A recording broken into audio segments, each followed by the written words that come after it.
Hello friends, welcome to मनोरंजन classes. दोस्तों, हम लोग सेशन के अंतर्गत सफर संविधान का एक सेशन हम लेकर आए हैं और इसमें हम आपको बता रहे हैं संविधान से रिलेटेड जो भी इंपोर्टेंट पॉइंट्स हैं। इससे पहले 2 वीडियो प्रोवाइड करा चुके हैं। इसमें हम लोग पढ़े हैं आपका अनुसूचियां कितनी होती हैं? अनुसूचियां 12 होती हैं और 12 अनुसूचियों के बारे में हम लोग डिटेल से गहराई से अध्ययन कर चुके हैं। अब इस वीडियो में हम लोग पढ़ेंगे भाग के बारे में।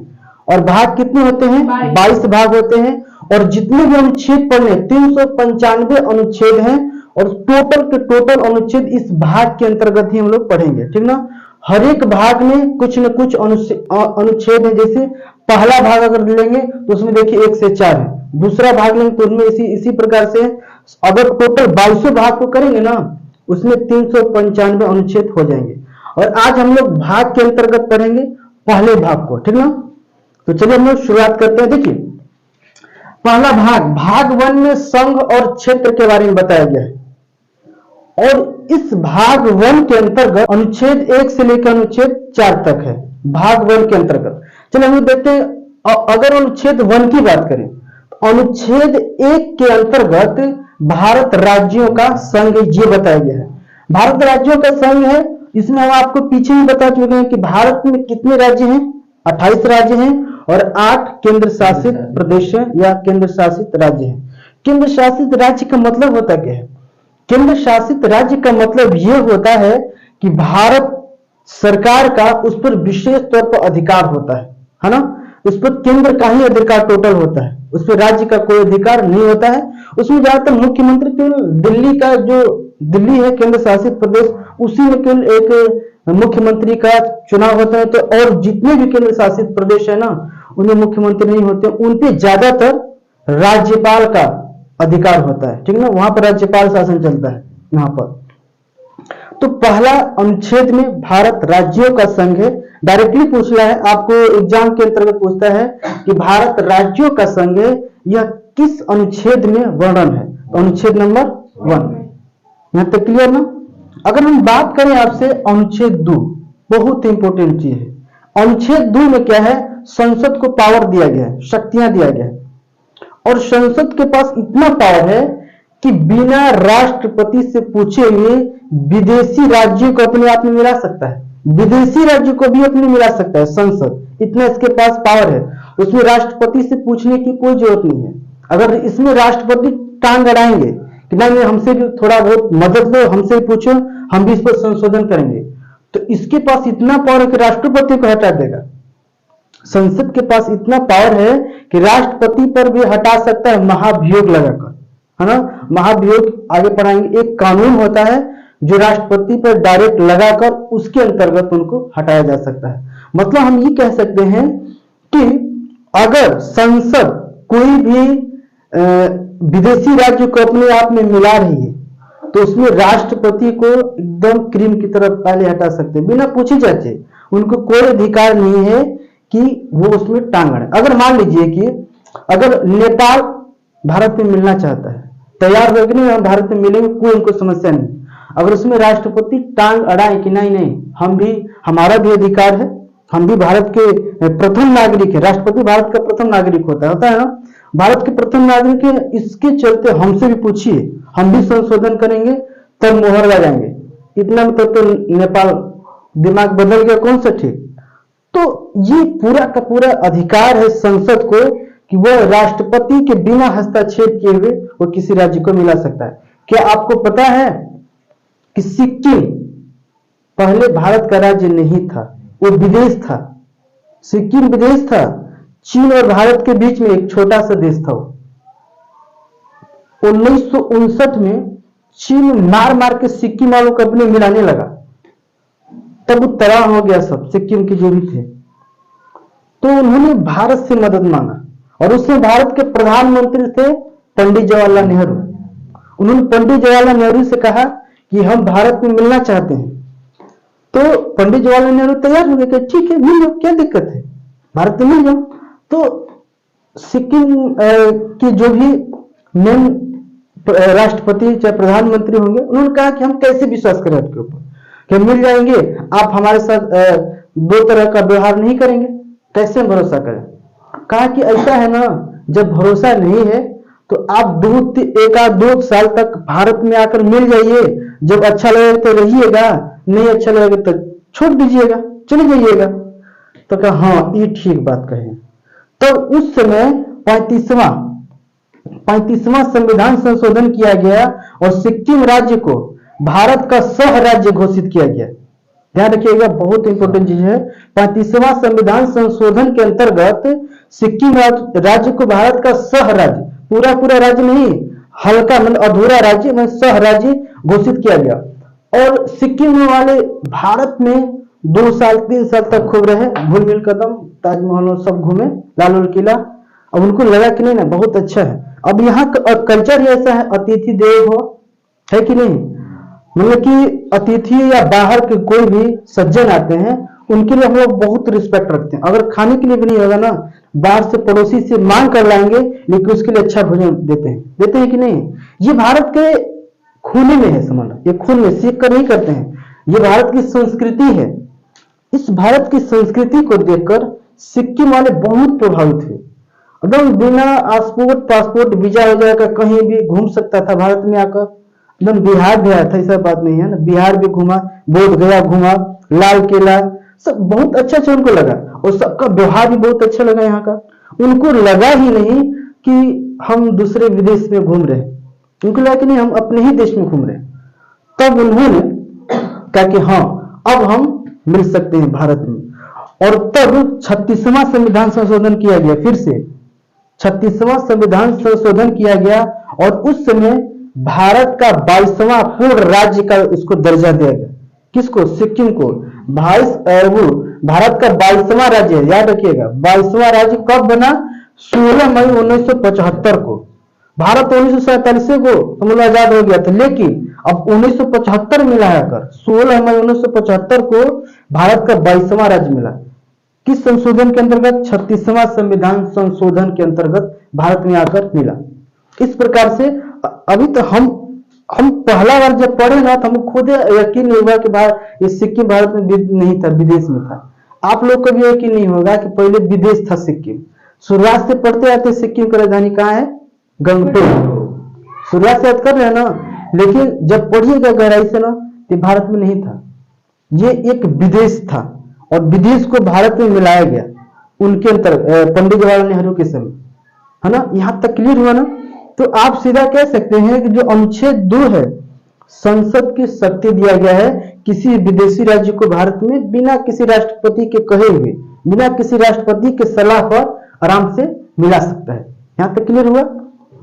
अगर हम बात करें अनुच्छेद नंबर 3 की, ठीक ना, अनुच्छेद 3 भी बहुत ही अच्छा है। अनुच्छेद 3 में यह कहा गया है जो संसद है, संसद के पास इतना पावर है कि वो किसी राज्य को तोड़ सकता है, किसी राज्य की सीमा को बढ़ा भी सकता है और किसी राज्य का नया नाम भी रख सकता है।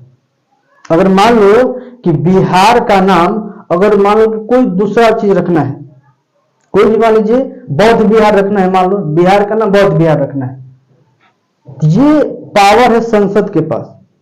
अभी संसद बिहार का नाम बौद्ध बिहार रख सकता है, इसके पास पावर है। अगर चाहे संसद कि बिहार में बनारस को मिला ले तो बनारस को मिला सकता है, उसके पास इतना पावर है। लेकिन ऐसा नहीं होता है। अगर ऐसा करेंगे तो और राज्य एक दूसरे राज्य तकरार हो जाएगा, है ना। तो ये राजनीतिक स्तर पर ऐसा नहीं है, लेकिन इतना पावर है। अगर ऐसा हुआ तो मिला सकता है। वर्तमान समय में अगर हम 2000 की बात करें, 2000 में देखिए 3 राज्य को तोड़ा गया था। बिहार से झारखंड अलग हुआ था, है ना, और मध्य प्रदेश से छत्तीसगढ़ अलग हुआ था, तथा उत्तर प्रदेश से उत्तराखंड अलग हुआ था। एक ही साल में 3 राज्य को तोड़कर 2 भाग में बांटा गया था। बिहार से झारखंड, मध्य प्रदेश से छत्तीसगढ़ और उत्तर प्रदेश से उत्तराखंड। लेकिन इतनी भयंकर एक राज्य को तोड़ा गया था जिसको पेप्सू कहा जाता है। इसका शॉर्टकट में पेप्सू है, इसका पूर्ण नाम है Punjab and east Patiala state. पहले यही था, Punjab and east Patiala state था, इसको पेप्सू कहा गया। इसको भयंकर तोड़ा गया, 4 भाग में तोड़ दिया गया, 21 रजवा को। इसके पहले पेप्सू था।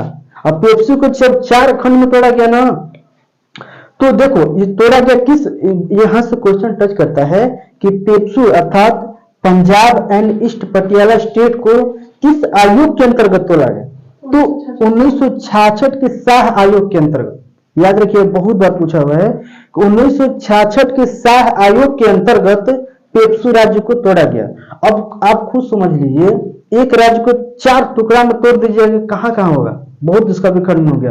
कौन कौन बना? देखो, चंडीगढ़ बना, ठीक, इसके बाद हरियाणा उसी से बना है, इसके बाद पंजाब बना, इसके बाद हिमाचल प्रदेश।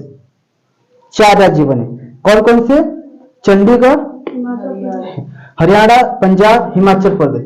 इन 4 राज्यों को पेप्सू राज्य से अलग किया गया, ठीक ना।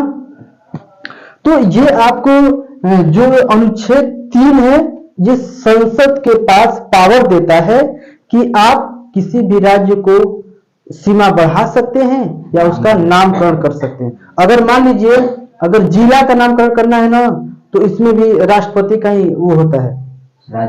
पहले राज्यपाल लेंगे, राज्यपाल जाकर स्वीकृति लेंगे राष्ट्रपति से। तो ये राज्य के अंदर तो राज्यपाल के अंदर पास है पावर। राज्य के अंदर किसी नया जिला का निर्माण करना है तो राज्यपाल करेगा, लेकिन ऊपर से आदेश लेगा राष्ट्रपति से। और मान लो कैमूर है, कैमूर का मान दूसरा कुछ नाम रखना है तो राज्यपाल के पास जाना पड़ेगा पहले। तो सबके पावर अलग अलग बांटे गए।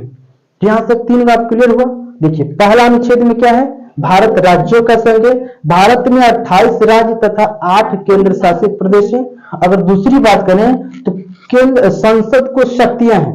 संसद को यह शक्ति दिया गया है अनुच्छेद 2 में, किसी विदेशी राज्य को क्या कर सकता है?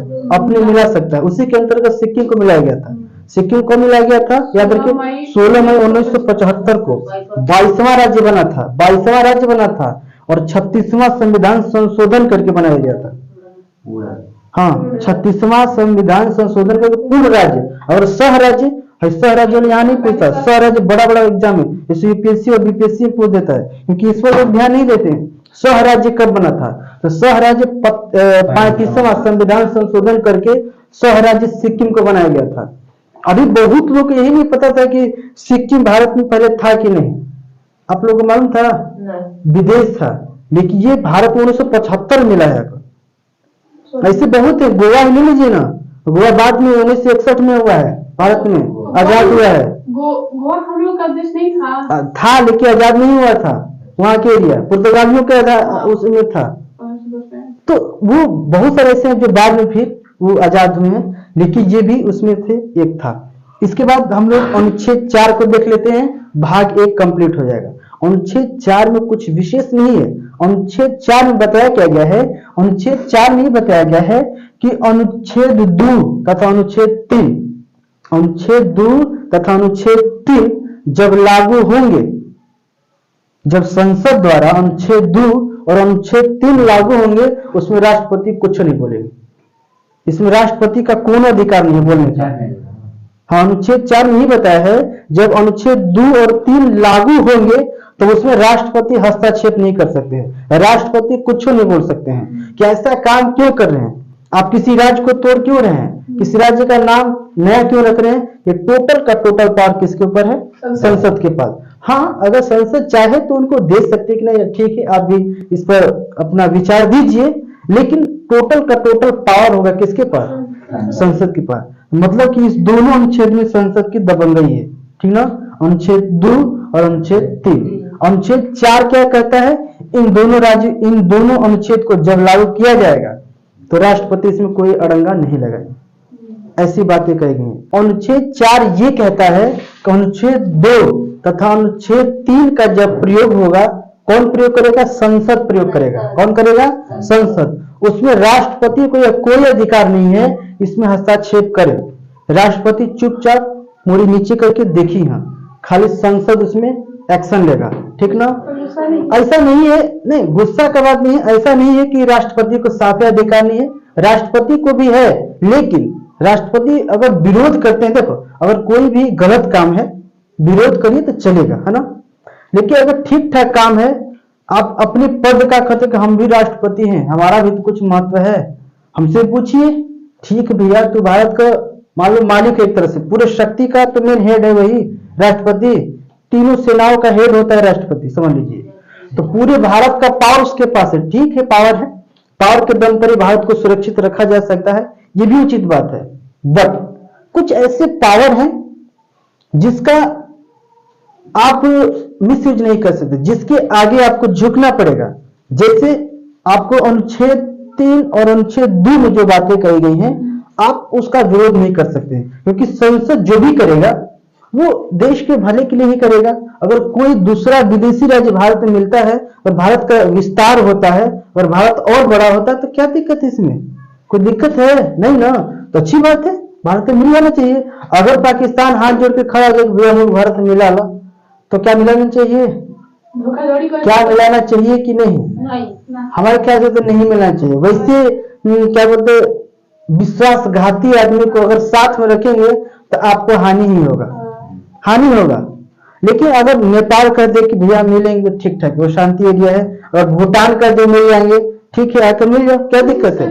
कब्जा करके नहीं नहीं नहीं नहीं, कब्जा करके नहीं, कब्जा करने का मतलब गुलाम बनाना, और भारत की नीति ही नहीं है किसी को गुलाम बनाया है। भारत अभी तक केवल बुद्ध की नीति पर चला है, युद्ध की नीति पर नहीं चला। अगर जैसे आया है स्थिति, उससे पीछे भी नहीं हटा है। क्या भारत चीन में युद्ध नहीं हुआ है? क्या चीन से भारत पीछे हटा? नहीं हटा। पाकिस्तान से देखकर 2-3 बार युद्ध हुआ, लेकिन भारत हटा नहीं। बांग्लादेश से युद्ध नहीं हुआ, हटा, पीछे नहीं हटा। मतलब कि हम बुद्ध और युद्ध दोनों की राह पर चलते हैं, लेकिन हम सबसे ज्यादा महत्व देते हैं बुद्ध को। बुद्ध बोले तो शांति, और भारत विदेश की कहीं भी धरती पर गया है तो शांति का प्रतीक लेकर ही गया है। महात्मा गांधी शांति के प्रतीक, और महात्मा बुद्ध देखो पूरी दुनिया भर में शांति के प्रतीक माने जाते हैं। चीन ले लो, थाईलैंड, चाहे आपका श्रीलंका ले लीजिए, चाहे आप और बहुत सारे देश हैं जो भारत के धर्म, बौद्ध धर्म को मानते हैं, पूरी तरह से मानते हैं। भले हम लोग के यहाँ थोड़ा बुद्ध धर्म को उतना महत्व नहीं है, हिंदू धर्म है, बौद्ध धर्म का उतना नहीं है, लेकिन विदेशों में जाइए बहुत सारे देश हैं जो फुल टू फुल बुद्ध धर्म को मान रहे हैं। तो ऐसा नहीं है, महत्व दिया जाएगा, लेकिन सर्वोपरि होगा देश, और देश के सामने कोई भी अगर टांग अड़ाता है तो उसको समाप्त किया जाएगा, उसकी बातें नहीं मानी जाएगी, ठीक ना। अगर देश के हित में बात कहिएगा तो अच्छी बात है, अगर देश के विरोध में बात होगा तो संसद के पावर आपको नहीं छोड़ेंगे। संसद के पास पावर है, इसलिए राष्ट्रपति को कहा गया कि आप सोच विचार को जो भी करना है कदम उठाएंगे, जो भी ये लागू अगर देश के हित में है तो आप भी सपोर्ट करिए, उसका विरोध नहीं करेंगे, तो ये आपको पावर दिए गए, ठीक ना। तो भाग 1 के अंतर्गत 4 अनुच्छेद को हम लोग देख लिए। क्या क्या एक बार रिवीजन कर लेते हैं। अनुच्छेद 1 में क्या है? भारत राज्यों का संघ है, ठीक। कितने राज्य? 28 राज्य और 8 केंद्र शासित राज्य। अगर दूसरे की बात करें तो संसद के पास पावर है, शक्ति है, किसी विदेशी राज्य की सीमा को भारत में मिलाया जा सकता है। तीसरा यह है, संसद को यह भी शक्ति दिया गया है कि भारत के किसी भी राज्य का नया नामकरण कर सकता है, भारत के कोई भी राज्य का सीमा का निर्धारण करना है, घटाना बढ़ाना है, तो उसके ऊपर एक्शन ले सकता है, उसमें राष्ट्रपति कोई हस्तक्षेप नहीं करेंगे। और चौथा में क्या है? अनुच्छेद 2, अनुच्छेद 3 अगर लागू होगा तो राष्ट्रपति को नहीं बोलना है, चुपचाप खड़ा रहना है, ठीक। तो आज का वीडियो इतना ही, अगले वीडियो हम लोग भाग 2 को देखेंगे, ठीक।